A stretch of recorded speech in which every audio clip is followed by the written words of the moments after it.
इसलिए कहते हैं हमारे को जो ज्ञान मिला है ना, उसको इस्तेमाल करना चाहिए। हम्म। अगर हम उसको इस्तेमाल नहीं करते हैं ना ज्ञान को, तो वेस्ट हो जाता है। समय पे फिर यूज नहीं होता है।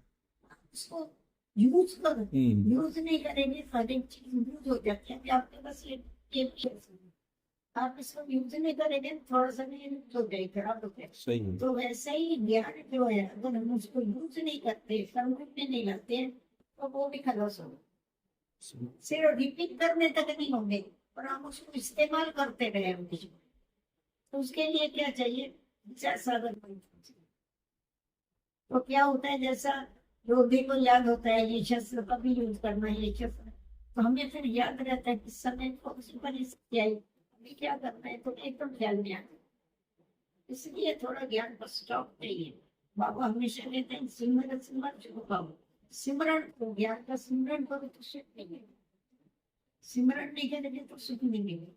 रिवाइज करेंगे तो रियलाइज करने की शक्ति आ जाएगी।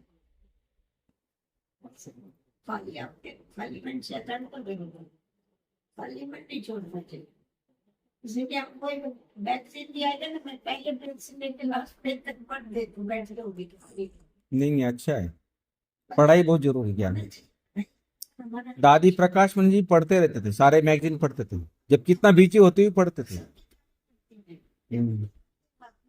किताबें से पढ़ेगी, जितना टाइम मिलेगा पढ़ेगी, फिर लिखेगी, फिर याद रहता है।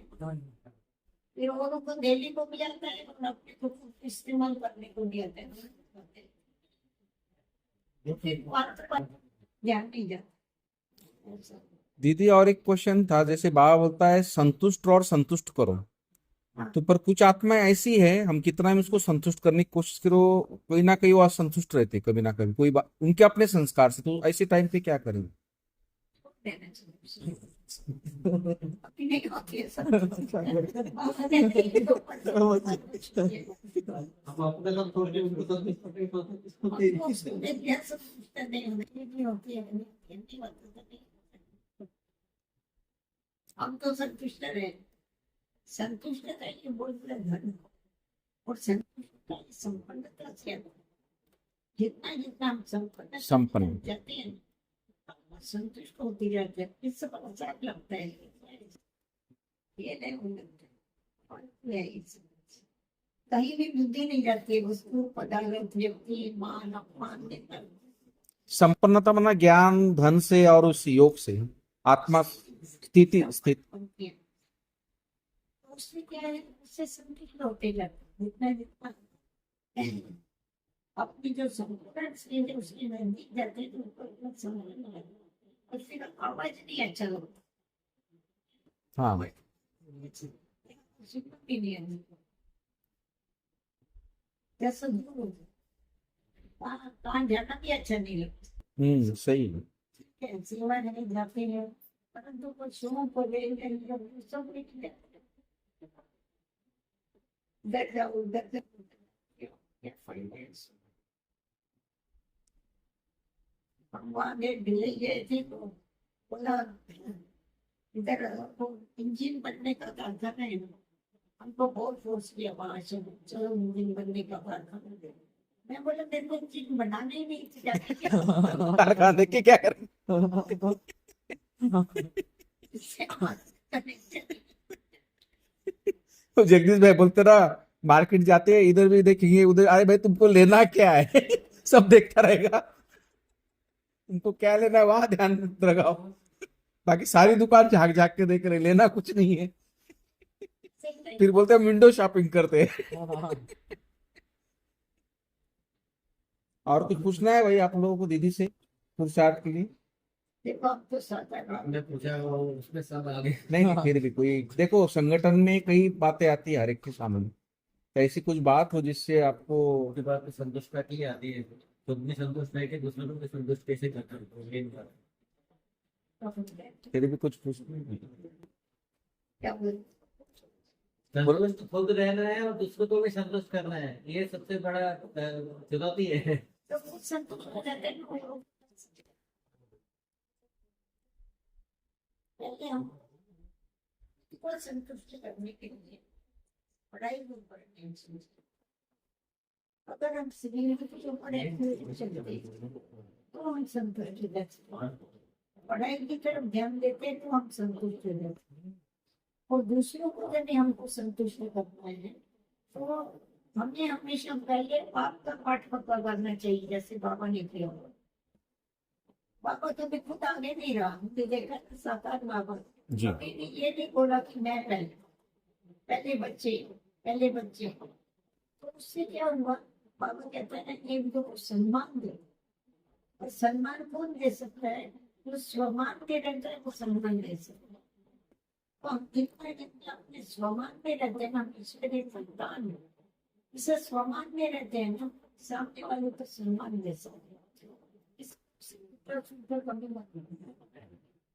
कानों से फालतू बातें सुनना बंद करो। देखो आप जो सुनेंगे उसको नीचे चलेगा आपको। तो हमने सुना होगा, मुझे सामने आएगा तो मेरी दृष्टि वैसी जाएगी उसको तरफ। ये जो कर्म इंद्रिय है, बाबा जो बोलते हैं अंतर्मुख बनो।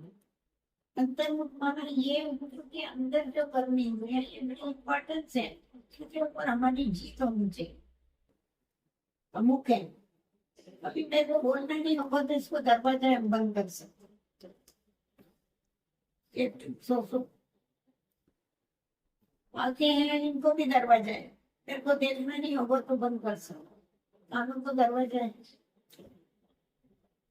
इसीलिए देखो बाबा का स्लोगन क्या है, बुरा मत सुनो। सबसे पहले बुरा मत सुनो, बुरा मत देखो, बुरा मत बोलो, बुरा मत सुनो। वैसा भी आप देखेंगे तो आज अगर कोई डेट्स होता है, नुकसान होता है शहर में, अब मार्केट में जाके देखो सबसे पहले क्या बंद करो? दुकानें सारी बंद होती हैं। अगर दुकानें बंद नहीं करेंगे तो बहुत नुकसान हो जाएगा, बहुत बर्बाद मच जाएगा। तो बाबा भी कहता है कि धूमपान माना धूमपान बंद करो। दुकान ये दुकान बंद करो। जब ये बंद कर डालेंगे ना तो क्या हो जाएगा, 80% के लिए जाना बंद हो जाएगा। कच्चा माल अंदर जाएगा ही नहीं तो फैक्ट्री चलेगी कहाँ से? सही बात है। परंतु हम फालतू बातें सुनते हैं, फालतू बातें अरे भाई डेढ़ को खा के जाने और तो फालतू बातें सुनते हैं बैठ करके। बाबा घड़ी घड़ी क्यों कहते हैं झगमुई नहीं करो, पर चिंतन नहीं करो। पर चिंतन पता की जड़ है, स्वचिंतन उन्नति किसी में। तो पहले ये दुकानें बंद कर डालो, रॉ मटेरियल लेना ही बंद कर डालो तो तुम्हारी बैटरी बंद हो जाएगी। अभी देखो ये कितनी इम्पोर्टेंस है। जब बच्चे स्कूल में कोई भी भूल करते, टीचर क्या पकड़ते? कहानी पकड़ता था। जब भी किसी को माफी मांगनी होती है तो क्या पकड़ते? कहानी पकड़ता। कान पकड़ते। तो इतना इम्पोर्टेंस है ना ये बात। इसीलिए ये दुकानों को बंद करो, बंद कर, क्योंकि इनको दरवाजा नहीं ना बुझा, इसको अंदर का दरवाजा लगाना पड़ेगा तुम्हारे को, तो जिससे क्या हो जाएगा, सेफ हो जाएगा। फिर बुरा मत बोलो, वो भी बाबा ने बता दिया है। हमेशा क्या करो, कम बोलो, धीरे बोलो, मीठा बोलो, सत्य बोलो, सोच के। अभी आप देखेंगे जो मनोवैज्ञानिक होते हैं डॉक्टर जी, उनके पास जाते हैं ना पेशेंट, उनको बोलते हैं आपको जो बोलना है बोलो, तो बोलते जाते घंटों सुन लेते हैं उनसे। सुनने के बाद वो लोग क्या करते हैं, 2-4 सेंटेंस में कुछ उसको समझाएगी, कुछ दवाई लिख के दे देते, हजारों फी ले ले। हाँ, बोला कुछ नहीं, परंतु कमाई कितनी कर ली। तो इसीलिए कम बोलना चाहिए, ज्यादा नहीं बोला। हम क्या समझते, सामने वाला समझता नहीं है, इसीलिए हम ज्यादा से ज्यादा बोलते। सही। इसमें डबल शक्ति जाती है हमारी। बोलने से शरीर की ताकत भी जाती है, आत्मा का बल भी जाता है। इसीलिए मुझे कम बोलना है। कोई ऐसी महान आत्माएं कहते हम कम बोलते हैं, कम बोलेंगे पर ऐसा बोलेंगे सामने वाला जन्म भर रोता रहे। वो भी नहीं होना चाहिए।